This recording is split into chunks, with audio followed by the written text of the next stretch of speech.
Hi, book besties, Shrini here.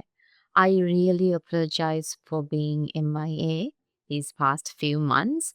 I can explain what happened. We were on a holiday. We went um, on a month-long holiday to the UK and Europe. I'm really sorry that I couldn't update you guys on the books that I have read while I was on holiday. And when I came back, I got really sick for a few weeks, and then the seasons changed here. Then I got sick again. So life intervened a little bit. Um, so I couldn't do any videos, post any videos here for you guys. And I'm really sorry about that. I'm back. So, how is December treating you guys? How's the weather for you where you live? It's just started summer for us. I know I'll get hate for this, but summer is my least favorite month of all seasons, and I'm struggling a bit with the weather, but I'm feeling better now. I hope you guys have been doing so well and reading a lot. Although I was on a holiday, I managed to read mainly because we took so many flights in and out of Europe, and they were all long flights. So I had plenty of time to catch up on reading. And also, I would like to show you guys my new Kindle. My husband gifted this to me for our anniversary, for our wedding anniversary, and I was happiest to see this because I wanted a Kindle for so long. The reason I didn't think that it was an option for me because I didn't want to go all digital. I like holding a book and reading. Like I like feeling the paper, the smell of a new book. So I didn't want to buy a Kindle, but it's really easy when you travel. When you're on a flight, you don't have to carry multiple books. You can search new books on your Kindle, download or buy them. You have the convenience of searching for new books whenever you can. And I like that convenience. So since I was obsessed with a Kindle before we traveled, my husband got it for me. Yeah. I'll show you my Kindle, what it looks like. It's this basic Kindle, and you can see I have decorated it with my Jane Austen stickers, and I love it so much. The first book I read before I left for holiday is The Family Upstairs by Lisa Jewell. You know how obsessed I am with Lisa Jewell's writing. The way she has woven the story together is so amazing. It feels like you can't get enough of the story. Even though what she explains in the story, in this plot, is heartbreaking, sad, and little bit traumatic, you want to know more about these characters. You want to engage with these characters more. They are not all black or white characters. They are real. They are real people that you meet in your day-to-day life, you meet in society. Maybe you know people like that around you. And these stories feel so real. We follow several POVs in this book. I'll read the synopsis for you. I don't want to give much away about the story, about the incident that takes the main focus in this book because it's really interesting and unique. I'll just read the synopsis for you. In a large house in London's fashionable Chelsea, a baby is awake in her cot. Well fed and cared for, she is waiting for someone to pick her up. In the kitchen lie three corpses. Close to them is a hastily scrawled note. They have been dead for several days. Who has been looking after the baby? And where did they go? So we start with this baby's point of view first at the beginning of the story, beginning of the book. So that baby has grown up now. She is a woman. She's been given this Chelsea house as an inheritance. And the story starts with the conversation with her lawyer about this house. And she knows she was adopted. That's how the story starts. And this is quite a large book, 451 pages. I rated this book 5 stars. If I could give this book more than 5 stars, I would. I love Jewell's writing so much. She can make you feel that you are living in the story. You are just watching as the story unfolds. And no matter how traumatic, how heartbreaking her stories are, there is always light at the end of the story. You leave the story with a happy heart and so content, so wholesome. And I love her for that. I love her for doing that. She makes you feel like no situation is bad in life. You can always find that light at the end of the tunnel, you know? And I love that quality in her books. She has quickly become one of my favorite, adored authors, and I want to buy more of her books now. So, first book is Family Upstairs by Lisa Jewells. If you read this book, please let me know what you guys think. You must have read it already because it released, I think, 2018, 2019. Yeah, 2019. So it's not one of her latest books, but I really recommend this book to you guys. I'm sure you will love it. Second book is a book that I wanted to read for the longest time, and I finally went and bought it. That is The Prophet by Kahlil Gibran. I think I am pronouncing his name right.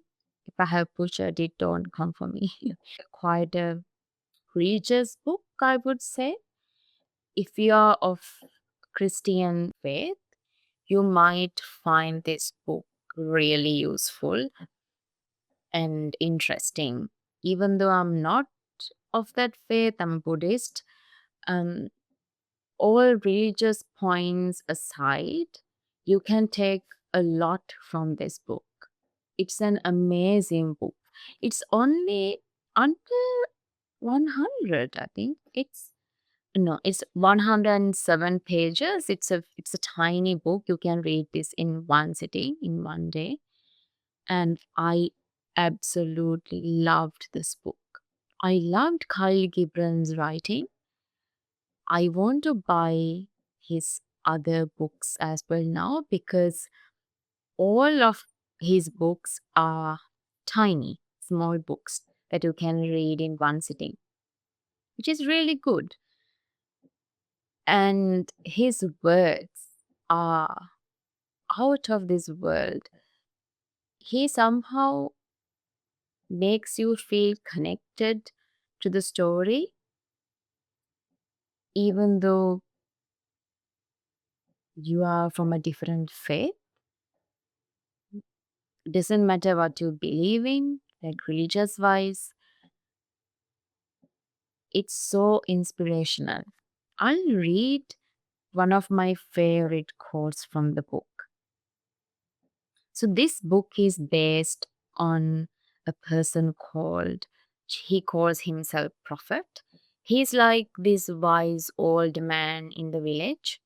So, as per the book, as per the story, he's leaving that village and he's sailing to another country. Sad to be leaving and leave these villagers behind who were so supportive and dear to him. So, since he was a wise, intelligent man, everyone comes to him for advices, life advices of sorts. Throughout this book, people ask him questions about life and he answers them before he leaves. That's what the book is about.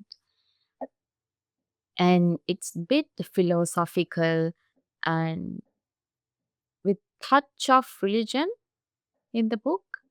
If that is not your genre, your favorite genre, I understand why you don't want to read this.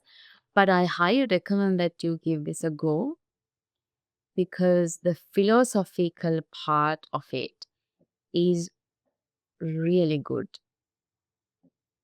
It's wonderful. And I think you'll enjoy this book. I'll read to you one of my favorite saying from this book. A man asks him about giving. I'll quote from the book. Then said a rich man, "Speak to us of giving." He answered, "You give but little when you give of your possessions.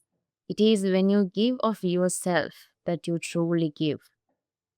For what are your possessions but things you keep and guard for fear you may need them tomorrow? And tomorrow, what shall tomorrow bring to the overprudent dog bearing bones in the trackless sand as he follows the pilgrims to the holy city? And what is fear of need but need itself? It's not dread of thirst when your well is full, the thirst that is unquenchable. Isn't that beautiful? There are so many topics like these in this book, and I was amazed to read this, and there are so much to take from in this book. Yeah, so I can't even rate this book, like a normal book. I don't know, rating this book to me kind of feel like an insult because it's kind of a religious book and it speaks of religion and philosophy, things like that. You can't really rate books like that, I think, personally. And yeah, if you guys have read this, let me know what you guys think. I would love to know your thoughts. Next, we'll go to the books I have read on my Kindle. These are the books I have read while I was on flights. So I chose the easiest, of easygoing, not too complex, easy on the eyes books so that I won't get sort of bored and I didn't have to think too deep into the story.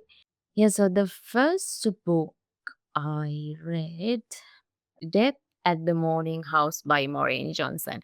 So this book, I have been looking for this book for the longest time since its release. And I couldn't get this book in stock. I checked in Kmart. Usually, I don't see many of Maureen Johnson's books in Kmart or Big W here in Australia. I always find her books in QBD or in Dimox. So I went to both and they didn't have the book in stock. So I decided to buy it through Kindle and read it while I was on holiday. Guys, I'm really disappointed to say that I didn't really enjoy the book. So this opinion may be a bit um controversial for you, probably, because I still liked her style of writing and the way she explained things and the flow of the story. I like those. But the story itself truly held no meaning for me. Like, it's so I'll give you a bit of context here. So we follow the called Marlo Wexler.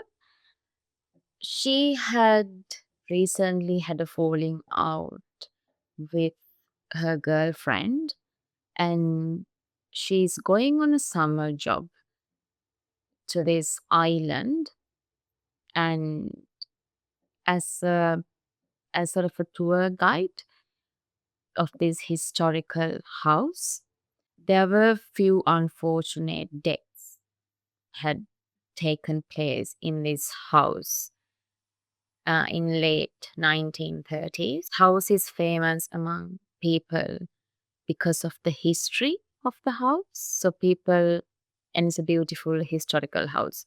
So people tend to come and visit this house in groups. So there are tour guides who give tours of this house.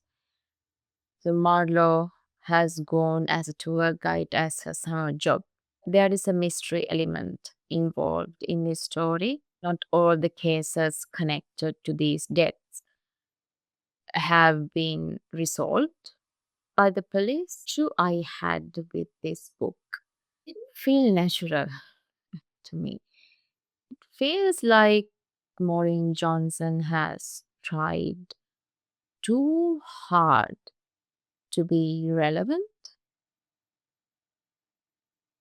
Like, for an example, the main female character belongs to LGBTQI community in this book.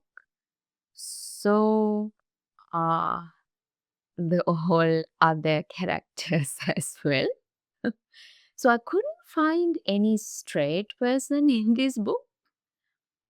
Everybody, including the female main character and people who surround her, belong to LGBTQI community. There's nothing wrong with that. I'm not saying there's something wrong with it. But then it feels like the author has tried a bit too hard to be relevant, to sort of fit in the society. It's like what Disney has been doing. Okay, if a certain ethnicity, a certain character is required in that way in a Disney movie, but they are going out of their way to invent a character, and not even invent, remake a character to be a different ethnicity in a movie. I don't know if you are getting what I'm trying to say. It kind of felt like this. Like, representation is great, I'm all for it. I felt like this wasn't authentic to the story. And to top all of that, just before I finish the book, there's a character who plays a significant role in this book, also gay. Like, I feel like it's not realistic. That's what I'm trying to say. I'm not bashing Maureen Johnson on her, that she included these characters, these representation in this book. But I felt like it's too inauthentic, too like painted on, you know? And the story wasn't that great. I was shocked because Maureen Johnson is such a good author. She writes complex scenarios, complex. It's like you wouldn't know who's done it until the end of her stories. You couldn't even guess, usually, when you read her story. But I didn't feel the same vibe from this story from her. I was quite disappointed. I'm not sure if you guys agree with me here on this book. This is just my opinion. Also, guys, I have stopped consuming booktube because I feel like it has become a bit problematic these days. Apart from seeing repetitive content, like trendy content, it feels like a lot of booktubers are reading for the sake of reading without having a purpose or without,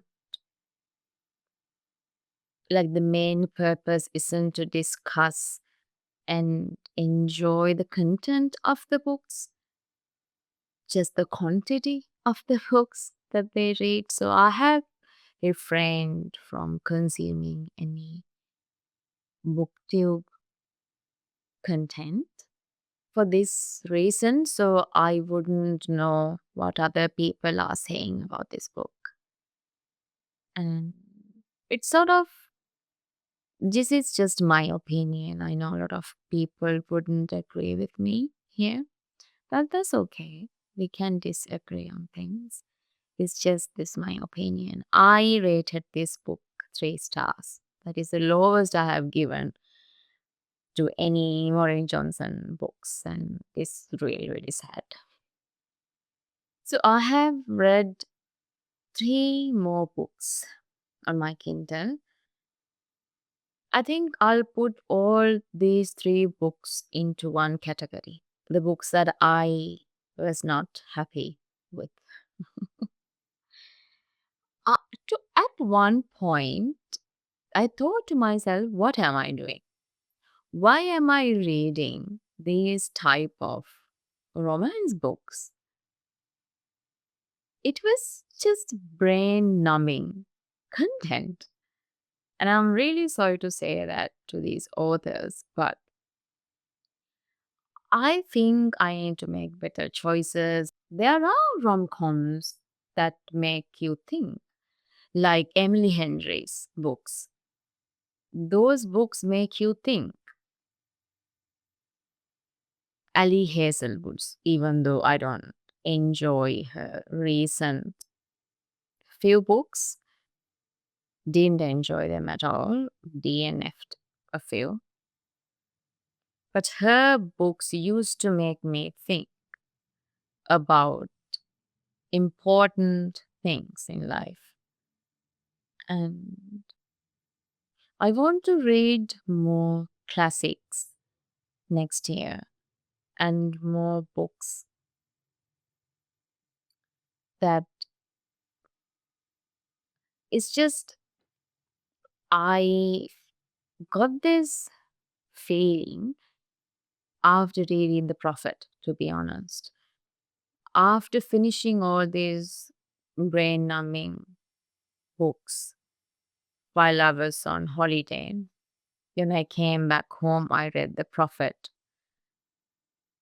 And I thought, this is the content I should be consuming because I thoroughly enjoyed, loved that book by Gibran.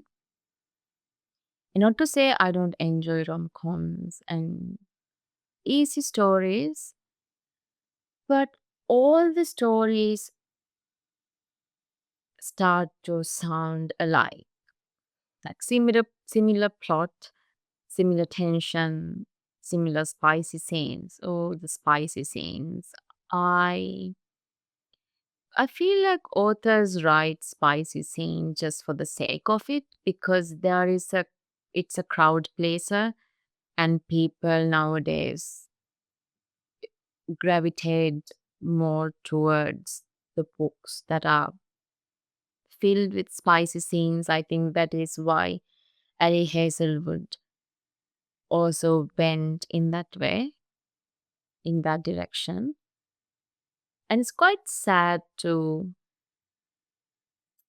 see that's happening with good authors. I really hope Emily Henry to won't go that way. And I'll read the names of these books to you. I don't know if you have read these books. I have no desire of even rating them because I put them all into one category. I can't even rate them one star because they are quite ridiculous. I felt almost like embarrassed that there are books like this out there that give you nothing to take from these stories. No entertainment, no strong plot, more like Magnolia Parks. Yeah, I thoroughly dislike. Hate is a strong word, so I refrain from using it. I thoroughly disliked Magnolia Parks. I feel like a lot of these books are not plot driven now. There is no plot. They have literally lost the plot. So I feel like I need to be wise with my choices from next year. So the first book I have read is The Stopover by T.L. Swan. So this is your regular billionaire boyfriend and office romance. And I finished with like, I skimmed this book because I have read too many books like this. It was disappointing. And I used to like Laura Pavlov books, claimed by Laura Pavlov. Similar story, almost too similar story. Although to her credit, she had some sort of a kind of good plot. The end, it was disappointing. It ended really badly, I think. She tried to discuss, bring out more complex characters in this book. I think she really failed at that attempt. Personal opinion. You don't have to take it on board. And I didn't like it. And the other one was Peacekeeper by Laura Pavlov. I actually didn't read it all the way through. I couldn't read it because I was so frustrated by the time I finished those two books, and I thought never again. Yeah, so those are the books I have read recently. Please let me know if you have read these books, what were your rating, and how you guys like the book. Let me know in the comments down below. Also, I'm thinking of I have seen people do bookmas, and I try to dip my toes into the TikTok world because I liked book talk when I saw a few videos. So I signed up for TikTok. I never had a TikTok account. Signed up for TikTok, and I like to do bookmas on TikTok or in short form in YouTube. What you guys think? I was thinking that we could read like 10 books together, like in a span of 10 days. we'll read one book each day, like 10 books, all under 200 pages, 100 pages, like easy, small books like this. What do you guys think? That would be fun, wouldn't it? I would like to do that. I'm still debating on what to do because I have never done bookmas before, but I have enjoyed watching the content in the past. It has become too overwhelming for me these days, the booktube. I haven't had a good look at the recent bookmas videos. I love um, Lexi, aka Nivlinova. She's the only booktuber I currently watch. And I love her commentary. I love her wit. I love the way she explains her books. She's really witty. And her feelings about the books and the way she takes content of her books are really similar to what I think. So I really enjoy watching her. She's the only booktube I watch currently. And she recently did a video of books that she didn't enjoy, and one of those books was Magnolia Parks, and I really enjoyed that video. You should check her out if you haven't seen her videos. I highly doubt. She's a very famous booktuber. So yeah, that's it for today, guys. I hope you enjoyed this book chat with me, and I hope to be regular on this channel, and I hope to talk to you more about the books. Happy reading, and let me know if you have read any new books in December. How is your TBR looking? I'm still abandoning my TBR. It's been abandoned for a few months now. I'm not picking it back up. I read whatever I want to read. I'm not sticking to TBR. And yeah, let's talk soon then. I'll see you soon with a new video. Bye for now.